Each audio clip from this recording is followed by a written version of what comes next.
Hello everyone, welcome to coding with master. तो ये हमारे स्टैटिक कोड से आपकी कंटिन्यूएशन है। तो आज हम अपना डाटा प्रिपेयर करेंगे जिसको हमने रीड करना है और अपने रिसाइकल में शो करवाना है, जो कि कोर्स वाला डाटा है। तो जैसा कि मैंने आपको बताया था कि हमारा डाटा स्टैटिक होगा। अभी मैं कोई नेटवर्क कॉल्स वगैरह नहीं कर रहा, तो मैंने स्टैटिक एक टेक्स्ट फाइल क्रिएट किया जिसमें हमारी ये कोड्स पड़ी हुई हैं। ये 122 में भी कोड्स हैं और इनका ऑथर नेम भी साथ आ रहा है। तो सिंपली आपने करना क्या है कि इस टेक्स्ट फाइल को कॉपी करना है और अपने रिसोर्स फाइल में जाके एक एसिड्स का फोल्डर बनाना है। तो देखिए मेरा रिसोर्स फाइल सिलेक्ट है। आने यहाँ से न्यू पे जाना है, फ्रैगमेंट फोल्डर पे जाना है और यहाँ पे एसिड फोल्डर, और सिंपली यहाँ पर कर देना है फिनिश। तो जैसे ही आप फिनिश करेंगे नीचे ग्रेडल बिल्ड हो रहा है अभी, तो यहाँ पर मेरा एक एसिड्स का फोल्डर आ जाएगा। सिंपली आपने इस पर क्लिक करना है और जो फाइल सेलेक्ट किया उसको पेस्ट करना है। और यहाँ पर पेस्ट करने से पहले इस टेक्स्ट फाइल को आपने .json कर देना है। ये मेन स्टेप है, याद रखना है, ठीक है, क्योंकि हमारा जो डाटा है वो जेसन फॉर्मेट में है और हमने अपनी जेसन को ही रीड करना है। तो आपने सिंपली करना क्या है कि उस टेक्स्ट फाइल को कॉपी करना है और एसिड में पेस्ट करने से पहले इसकी एक्सटेंशन चेंज कर देनी है, .json कर देनी है और सिंपल ओके कर दें। तो ये हमारी एक जेसन आ जाएगी। ये वो डाटा है जिसको हमने रिसाइकल व्यू में शो करवाना है, कोड्स वाला स्टैटिक डाटा है। तो और इस फाइल का नाम देख लीजिए, codes.json मैंने रखा है, कुछ भी आप रख सकते हैं, आपकी मर्ज़ी है। तो ये चीज़ होगी। इसके बाद नेक्स्ट स्टेप क्या है कि ये जो हमने डाटा इस अपना रखा है codes.json में, इसकी मुझे डाटा क्लास क्रिएट करनी है, ठीक है। तो data class mean model class, जिसको हम पोजो क्लासेस बोलते हैं, प्लेन और जावा ऑब्जेक्ट। तो डाटा क्लास यहाँ पर मैं कैसे क्रिएट करूँगा, मैं सिंपल एक टूल का यूज़ करूँगा जो कि एंड्रॉयड स्टूडियो में यूज़ होता है एज अ प्लगइन।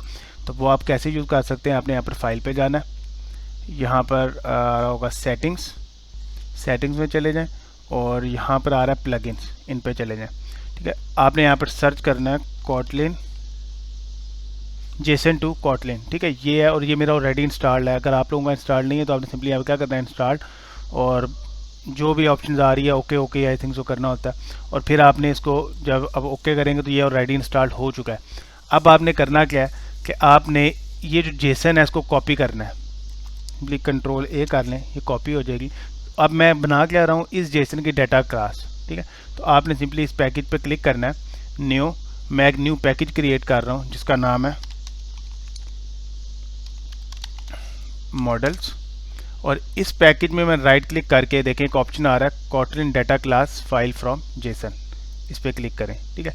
यहाँ पर अपनी जेसन पेस्ट करें जिसके लिए आपने डाटा क्लास क्रिएट करनी है, ठीक है। मैंने तो सिंपली यहाँ से क्या किया, सारी कॉपी किया, इधर ला के पेस्ट कर दी। यहाँ पर आप क्लास का नाम दे दें जो भी आपका मेन क्लास का नाम होगा, ठीक है। डाटा क्लास का मैं यहाँ पर दे देता हूँ ऑसम कोड्स,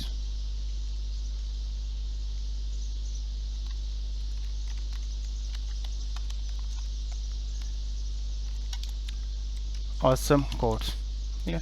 जनरेट सिंपल कर दें। तो ये देखें, ये मेरी डाटा क्लासेस जनरेट हो चुकी हैं इस जेसन फाइल को देखते हुए, ठीक है। और बेसिकली ये क्या है, मैं आपको ओपन करके दिखा देता हूँ। यहाँ पे देखें, ये ऑब्जेक्ट है, ठीक है। इस ऑब्जेक्ट की उसने एक क्लास बनाई है जिसका नाम है awesome codes, right.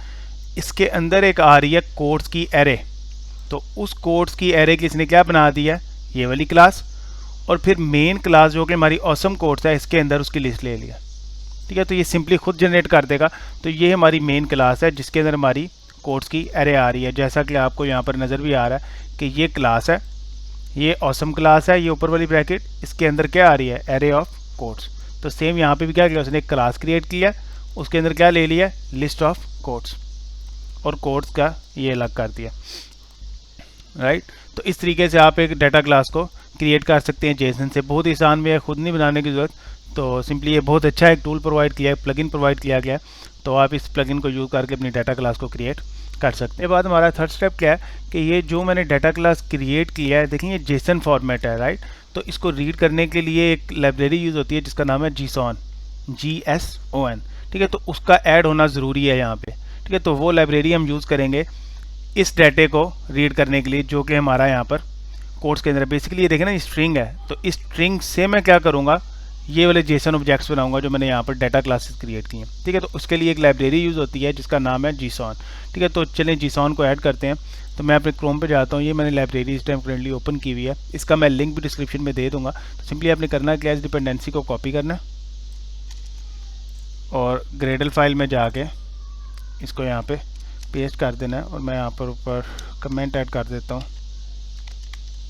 जीसॉन and simply sink now कर दें। तो ये लाइब्रेरी हमारी ऐड हो जाएगी। तो ये लाइब्रेरी हमारी ऐड हो चुकी है। तो चलें अब अपना व्यू मॉडल क्रिएट करते हैं और व्यू मॉडल फैक्ट्री क्रिएट करते हैं। तो व्यू मॉडल फैक्ट्री की क्यों ज़रूरत है वो भी मैं आपको एक्सप्लेन करता चलूँगा। तो मैं एक यहाँ पर मेन पैकेज क्रिएट कर लेता हूँ व्यू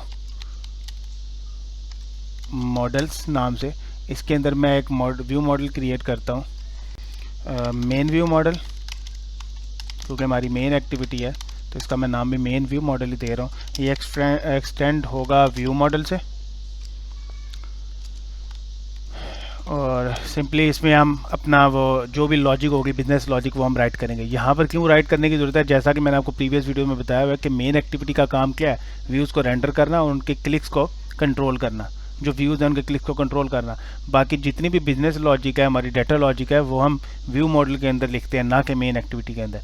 मतलब जो हमने डाटा रीड करना है इस जेसन फाइल में से वो भी हम कहाँ राइट करेंगे, इस व्यू मॉडल के अंदर। कोई फंक्शन होगा वो सिंपली इस जेसन से डाटा रीड करके ला रहा होगा और हमारे पास यहाँ पर एक्टिविटी के अंदर वो डाटा ये व्यू मॉडल में प्रोवाइड कर रहा होगा। ठीक है, अब यहाँ पर क्या चीज़ है कि इस जेसन फाइल को रीड करने के लिए मुझे अपने एक्टिविटी के कॉन्टेक्स्ट की ज़रूरत होती है। ठीक है, तो वो व्यू मॉडल में होना चाहिए कॉन्टेक्स्ट। क्यों? क्योंकि मैंने बताया कि जितनी भी हमारी डाटा लॉजिक है, बिजनेस लॉजिक है, वो हम यहाँ पर राइट करेंगे। तो मेरा जो फंक्शन होगा इसको रीड करने का वो भी यहाँ पर ही एग्जिस्ट करता होगा। तो इस फाइल को रीड करने के लिए मुझे इस कॉन्टेक्स्ट की ज़रूरत होगी इस एक्टिविटी के। ठीक है, तो मैं क्या करता हूँ, यहाँ पर एक कॉन्टेक्स्ट पास कर देता हूँ इस तरीके से और यहाँ पर मैं एक फंक्शन क्रिएट करूँगा जिसको मैं ये कॉन्टेक्स्ट पास करूँगा और फिर इस जेसन फाइल को रीड करूँगा। तो मैंने आपको बताया था कि जब भी हमें व्यू मॉडल में as a parameter, as an argument कोई चीज़ पास करनी है तो उसके लिए हम व्यू मॉडल फैक्ट्री यूज़ करते हैं। तो चलिए अपनी व्यू मॉडल फैक्ट्री क्रिएट कर लेते हैं। तो मैं पैकेज पे जाके एक व्यू मॉडल फैक्ट्रीज नाम से एक पैकेज क्रिएट करता हूँ और इसके अंदर एक फाइल क्रिएट कर लेता हूँ मेन व्यू मॉडल फैक्ट्री। तो ये सिंपली एक्सटेंड किससे होगी, view model provider dot factory से।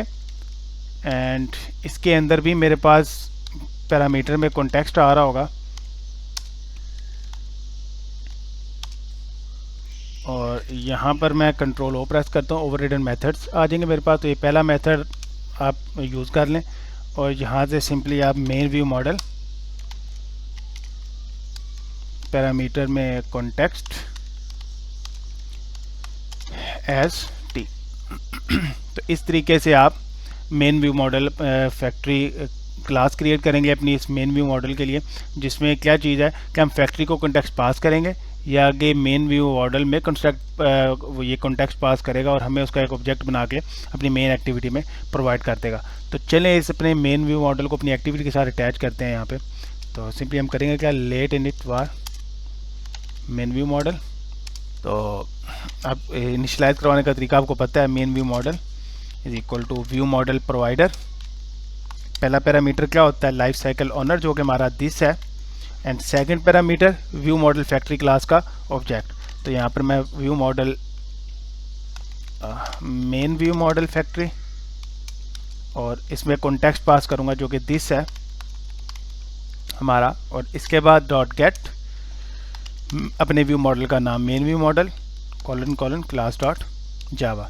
तो इस तरीके से आप अपने मेन व्यू मॉडल का ऑब्जेक्ट क्रिएट करते हैं और इस तरीके से आप अपनी main view model factory create करेंगे इस प्रोजेक्ट के लिए और अपना मेन व्यू मॉडल। अब यहाँ पर सिंपली मैं क्या करूँगा, एक मेथड क्रिएट करूँगा जो कि इस जेसन फाइल को रीड करेगा। तो चलिए देखते हैं कि हम एक मेथड कैसे क्रिएट कर सकते हैं जो इस जेसन फाइल को रीड कर सकता है। तो यहाँ पर मैंने सिंपली क्या है, एक एक्सटेंशन फंक्शन क्रिएट किया है अपनी इस डिफ़ॉल्ट वैल्यू को इनिशियलाइज़ करवाने के लिए, क्योंकि मैंने आपको बताया था प्रीवियस लेक्चर में कि म्यूटेबल लाइव डाटा को अगर हमने इनिशियलाइज़ करवाना हो तो उसके लिए एक्सटेंशन फंक्शन यूज़ होते हैं।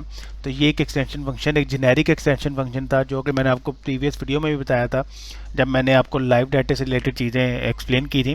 तो यही जेनेरिक फंक्शन वहाँ पर मैंने क्रिएट किया था। तो मैंने आपको कहा था कि ये एक्सटेंशन फंक्शन किसी भी टाइप का म्यूटेबल लाइव डाटा को इनिशियलाइज़ करवा सकता है। और मेरे पास यहाँ पर जो टाइप है वो करंटली क्या है, मैंने इसका नाम दिया हुआ है कोड्स लिस्ट, और यहाँ पर म्यूटेबल लाइव डाटा है जिसकी टाइप क्या है इस टाइम, लिस्ट ऑफ कोड्स। क्यों? क्योंकि अगर मैं बात करूँ तो देखें ऑसम कोड्स, तो इसके अंदर मेरे पास ये चीज़ आ रही है, मैंने इसको रीड करवाना है। ठीक है, अपनी जेसन फाइल में से इस चीज़ को रीड करवाना है, तो लाजमी बात है मेरे पास स्टोर करवाने के लिए भी उसी टाइप का ऑब्जेक्ट होना चाहिए। तो ये वाली टाइप मैं यहाँ पर दे रहा हूँ, और इसके बाद ये डिफ़ॉल्ट का फंक्शन कॉल हो रहा है, और इसको मैं इस लिस्ट को एज एन एम्प्टी लिस्ट फिलहाल डिक्लेयर करवा रहा हूँ, इनिशियलाइज़ करवा रहा हूँ। ठीक है, तो चलिए अपना एक फंक्शन क्रिएट कर लेते हैं जिस फंक्शन का काम क्या होगा, इस कोड्स और जेसन को रीड करना और इसमें से डाटा निकालना। ठीक है, तो मैं एक फंक्शन क्रिएट कर लेता हूँ रीड डाटा नाम से, जिसकी रिटर्न टाइप कुछ भी नहीं है, सिंपली इसका काम क्या है, रीड करना। और ये जो मैंने म्यूटेबल डाटा लिया हुआ है इस टाइम, म्यूटेबल लिस्ट ली हुई है, इसमें सेट करवा देना। ठीक है, तो उसके लिए आपको याद होगा कि म्यूटेबल लाइव डाटा के दो फंक्शन होते हैं, एक होता है सेट वैल्यू, एक होता है पोस्ट वैल्यू। सेट वैल्यू आपका मेन थ्रेड से कॉल होता है, पोस्ट वैल्यू आपका बैकग्राउंड थ्रेड से कॉल होता है। तो सिंपली यहाँ पे हम रीड करेंगे। तो रीड इसको हम कैसे कर सकते हैं, सबसे पहला काम होता है कि आपकी ये जो codes.json फाइल जो ECDs में पड़ी हुई है इसको ओपन करवाना। ठीक है, तो उसके लिए हमारे पास इनपुट स्ट्रीम यूज़ होती हैं।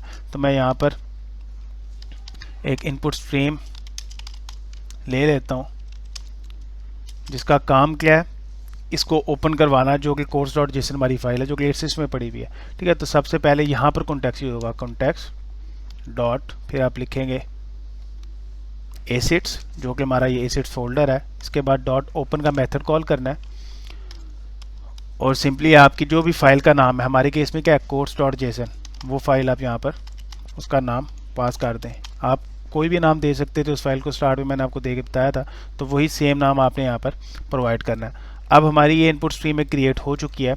अब मुझे इस इनपुट स्ट्रीम का साइज़ निकालना है, तो वो हम कैसे निकाल सकते हैं, val size is equal to input stream, इस ऑब्जेक्ट को यूज़ करते हुए मैं निकालूंगा डॉट अवेलेबल। ये सिंपली मुझे क्या करेगा, एक इन टाइप का एक साइज निकाल देगा इसका। ठीक है, अब मुझे इस साइज के अगेंस्ट एक बफर बनानी है, बाइट एरे बनानी है, जिसके अंदर मैं डाटे को रीड करवा के स्टोर करवाऊंगा। तो सिंपली मैं करूंगा क्या, val buffer is equal to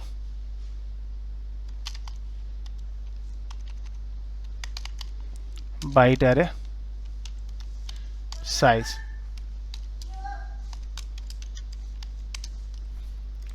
और अगर मैं नोटिस करूं तो ये मुझे इसकी मेथड की रिटर्न टाइप क्या है, बाइट्स एरे। तो यहाँ पर मेरे पास स्ट्रीम क्या आ रही है, बाइट्स एरे। तो इसने क्या किया, एक बाइट्स एरे क्रिएट किया है इस साइज को, जो कि हमारा ये इनपुट स्ट्रीम हमें प्रोवाइड कर रही है। इस साइज को देखते हुए उसने एक बाइट्स एरे डिक्लेयर किया। अब लास्ट स्टेप क्या है कि मैं इस इनपुट स्ट्रीम से इस डाटे को रीड करूंगा। तो उसके लिए मेथड यूज होता है इनपुट स्ट्रीम डॉट रीड। ये मेथड यूज होता है रीड करने के लिए, और रीड करके मैं स्टोर किस में कराऊंगा, इस बफर के अंदर। ठीक है, सिंपली इस बफर की आपको वैल्यू पता लग रही होगी, ये बफर एक बाइट एरे है जिसके अंदर डाटा ने स्टोर होना है आफ्टर रीड। तो इनपुट स्ट्रीम से मैं डाटे को रीड करूंगा और इस बफर का ऑब्जेक्ट इसमें पास कर दूंगा, और जो भी डाटा इनपुट स्ट्रीम से आ रहा है वो इस बफर में स्टोर हो जाएगा। इसके बाद मैं क्या करूंगा, इस इनपुट स्ट्रीम को क्लोज कर दूंगा। तो इस तरीके से हम अपनी जो एसेट्स में हमारी जो जेसन फाइल पड़ी है उसको हम रीड कर सकते हैं। पहला स्टेप क्या है कि इनपुट स्ट्रीम क्रिएट की, फिर उस इनपुट स्ट्रीम का साइज निकाला, फिर एक बाइट एरे डिक्लेयर की, और फिर इनपुट स्ट्रीम से डाटा रीड करवा के बाइट्स एरे में रखवा दिया। अब सिंपली हम करेंगे क्या कि हमारे पास डाटा आ रहा है लेकिन इस बफर के अंदर है इस टाइम। तो इस बफर से हम एक स्ट्रिंग जनरेट करेंगे, क्योंकि मैंने आपको बताया था कि जो हमारा ये डाटा है ये अगर आप नोटिस करें तो स्ट्रिंग में है जेसन फॉर्मेट, लेकिन मैं क्या कर रहा हूँ यहाँ पर इस जेसन की स्ट्रिंग निकाल लूँगा। तो सिंपली मैं यहाँ पे करूँगा क्या, एक जेसन स्ट्रिंग नाम से एक वेरिएबल डिक्लेयर करवा लेते हैं, और स्ट्रिंग क्लास का मेथड यूज होगा। तो देखें as bytes array as parameter ले रहा है। ठीक है, तो मैं ये जो मैंने बफर ऊपर क्रिएट किया है ये हमारी बाइट एरे थी, अगर आपको याद हो। ठीक है। तो ये देखें मेथड मुझे क्या रिटर्न कर रहा था, बाइट अरे, तो मैंने स्टोर किस में कराया, बफर में, तो ये बफर मैं यहाँ पर पास करूँगा। अब ये जो हमारी जेसन फॉर्मेट होती है ये UTF-8 फॉर्मेट होता है इसका बेसिकली। तो यहाँ पर मुझे सेकंड पैरामीटर वो भी पास करना पड़ेगा, UTF-8 इस तरीके से। तो ये बफर मुझे, ये जो इसके अंदर स्ट्रिंग आ रही है ये वाली, ये प्रोवाइड कर देगा, यहाँ पे मेरे पास इसमें आ जाएगी। ठीक है, अब यहाँ पर हमारी JSON लाइब्रेरी का काम आएगा जो कि स्ट्रिंग को यूज़ करते हुए ये ऑब्जेक्ट्स हमें बना के देगी, जो कि हमने यहाँ पर डाटा क्लासेस क्रिएट किए थे, जो कि हमारे मॉडल पैकेज के अंदर है, ऑसम कोड्स नाम से इसका ऑब्जेक्ट बना के मुझे देगी मेन क्लास का। ठीक है, तो देखते हैं वो कैसे कर सकते हैं। तो मैं यहाँ पर लिख देता हूँ वॉल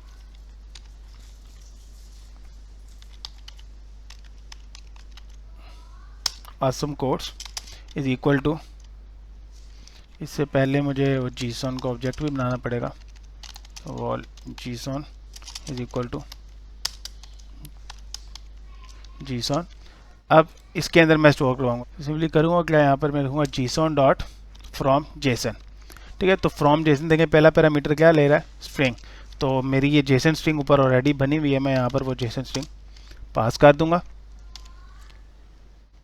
सेकंड पैरामीटर टाइप, वो पूछ रहा है कि ये जो आपने JSON स्ट्रिंग पास की है इसने पार्स होके किस टाइप के अंदर स्टोर होना है। तो हमारे केस में हमारी ये ऑसम कोड्स है, क्योंकि ये हमारी मेन क्लास थी, इसके अंदर हमारी लिस्ट ऑफ कोड्स आ रही थी। ठीक है, तो हमारे केस में ये ऑसम कोड्स है, तो मैं यहाँ पर लिखूँगा awesome codes colon colon class dot जावा। और यहाँ पर एरर किस वजह से आ रहा है, सिंपली ये जो ब्रैकेट्स हैं ये दो, इनको रिमूव कर दें, इसके लिए हमें ज़रूरत नहीं है। तो ये मेरे पास एक इस क्लास का ऑब्जेक्ट आ जाएगा जो कि यहाँ से पार्स होके मेरे पास आ रहा है। ये JSON मुझे इस स्ट्रिंग को रीड करते हुए ये क्लास निकाल के दे रही है। ठीक है, और इस स्ट्रिंग में मेरे पास, इस क्लास में मेरे पास क्या पड़ी हुई, लिस्ट ऑफ कोड्स। तो मैं क्या करता हूँ, वो जो लिस्ट है वो इसको सेट करवा देता हूँ। तो उसके लिए हम क्या यूज़ करेंगे, codes list dot value is equal to awesome codes dot codes. तो ये इसके अंदर अगर आपको याद होगा, इस क्लास के अंदर मेरे पास क्या आ रही हैं, लिस्ट ऑफ कोड्स। तो ये कोड्स मैं यहाँ पे निकाल रहा हूँ और स्टोर किस में करवा रहा हूँ, इसके अंदर। ठीक है, तो ये एक फंक्शन मैंने क्रिएट किया जिस फंक्शन का क्या काम है, हमारी जो कोड्स डॉट JSON है उसको रीड करना, देन उसकी स्ट्रिंग क्रिएट करना, देन JSON के थ्रू हमारी जो मेन क्लास है उसका ऑब्जेक्ट निकालना, और फिर उस ऑब्जेक्ट में हमारे पास लिस्ट पड़ी है और वो लिस्ट मैं यहाँ पर स्टोर करवा रही हूँ लास्ट लाइन में इस म्यूटेबल डाटा के अंदर। ठीक है, और आपको याद होगा कि मैंने आपको बताया था कि ये डाटा हम पब्लिकली एक्सपोज नहीं करते, इसलिए मैंने इसको प्राइवेट लिया हुआ है यहाँ पे। तो इसके लिए मुझे क्या करना पड़ेगा, इस लिस्ट को as a live data return करवाना पड़ेगा। तो मैं वो फंक्शन भी यहाँ पे क्रिएट कर लेता हूँ, गेट कोड्स लिस्ट नाम से, जो मुझे रिटर्न करेगा live data list of code. और सिंपली मैं यहाँ पर रिटर्न करवा दूंगा हमारी इस कोड्स लिस्ट को जो यहाँ पर आएगी। अब इस मेथड को मैं कॉल करूँगा इसके अंदर जो डाटा आ रहा है उसको ऑब्जर्व करने के लिए। ठीक है, तो चलें अपनी मेन एक्टिविटी पे वापस चलते हैं और इन दो मेथड्स को वहाँ पे कॉल करवाते हैं, जो कि हमारा व्यू मॉडल ऑलरेडी अटैच है यहाँ पे। तो सिंपली मैं करूँगा क्या, पहले मैं main view model dot read data ये मेथड कॉल करूँगा। ये सिंपली क्या करेगा, डाटे को रीड करेगा और आफ्टर रीड यहाँ पर सेट करवा देगा। अब इस फंक्शन को मैं वहाँ पे ऑब्जर्व करवाता हूँ। ठीक है, तो मैं करूँगा क्या, यहाँ पर इसके बाद main view model dot gate code list dot observe. तो पहला पैरामीटर दिस जो कि लाइफ साइकिल ऑनर है, सेकंड ऑब्जर्वर। सिंपली यहाँ पर देखें मैंने कंट्रोल स्पेस प्रेस किया तो ऑप्शंस आ रही हैं, ये एंटर करें और यहाँ पर देखें मेरे पास लिस्ट ऑफ कोड्स आ रही है जो कि मैं यहाँ पर स्टोर करवा रहा हूँ। ठीक है, तो सिंपली मैं यहाँ पर फिलहाल के लिए प्रिंट स्टेटमेंट यूज़ कर लेता हूँ।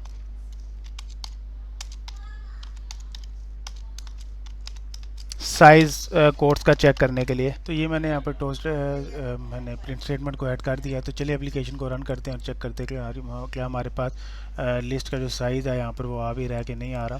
तो ये हमारी एप्लीकेशन रन हो चुकी है डिवाइस के ऊपर, और जैसा कि आपको यहाँ पर स्क्रीन पर नज़र आ रहा है कि मेरे पास यहाँ पर साइज़ आ रहा है 102। तो इसका मतलब ये है कि यहाँ पर हमारे पास लिस्ट में डाटा रीड होके आ रहा है। तो हमारा नेक्स्ट स्टेप नेक्स्ट लेक्चर में क्या होगा कि इन दोनों रिसाइकल व्यूज़ को फिल करना, जो कि हमारी मेन एक्टिविटी के अंदर है। एक ये वाला है, इसका तो डाटा हम ऑलरेडी ले चुके हैं और इसका डाटा भी हमारे पास पड़ा हुआ है जो कि ये इमेजेस हैं। तो सिंपली हमने 2 रिसाइकल व्यूज़ क्रिएट करने हैं और ये डाटा वहाँ पे अटैच करना है। उसके बाद लास्ट स्टेप हमारा क्या होगा कि इनके क्लिक के ऊपर ये जो हमारी मेन कंस्ट्रेंट लेआउट है इसमें चेंजेस करना और सिंपली शेयर की जो फंक्शनैलिटी है उसको परफॉर्म करना। मिलते हैं नेक्स्ट लेक्चर में। सी यू।